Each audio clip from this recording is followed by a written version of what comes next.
தேவதை எதுக்கு கண்டுபிடிக்கணும்? ஐயோ, உங்களுக்கு இருக்க பிரச்சனை எல்லாம் தீரணும்னா நீங்க தேவதையை கண்டுபிடிச்சே ஆகணும். தேவதையை பார்த்தா மட்டும்தான் இந்த பிரச்சனை சால்வ் ஆகும்.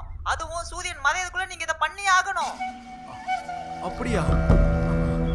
இந்த கிராமத்துக்குள்ள அந்த தேவதை எங்கன்னு போய் கண்டுபிடிக்கிறது? அது எங்க இருக்குன்னு எக்ஸாக்ட்டா எனக்கு தெரியல. ஆனா நான் தேடின வரைக்கும் கிடைச்சதை சொல்றேன். இரும்பேடச சமாதி பக்கத்துல எங்கேயோ தான் இருக்குன்னு போட்டிருக்கு.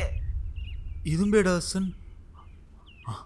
அப்ப இது இரும்பேடாசனோட கிராமமா?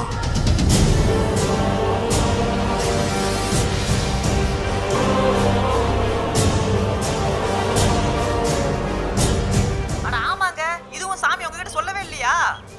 யோ, அதான் உனக்கு எல்லாமே தெரியலையா? சொல்ல வேண்டியதானே? சொல்லியான்ட்டு சொல்லியா? சரி சொல்றேன்.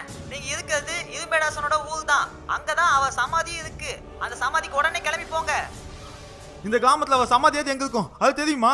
மன்னன் கட்டினான் மக்களுக்காக, மக்களோ வணங்கினார்கள் தலைகீழாக, மதித்தான் அரசன். என்னது இது? நான் தேடினதுக்கு இதுதாங்க போட்டிருக்கு. நீங்க தான் எப்படியாவது கண்டுபிடிச்சாகணும். இத வச்சு எப்படி? சார், சூரியன் மறைவுக்குள்ள நீங்க இதெல்லாம் கண்டுபிடிச்சாகணும் சார். கொஞ்சம் சீக்கிரம் சரி போங்க சரி சார், சரி சரி கண்டுபிடிங்க. வெய்யி.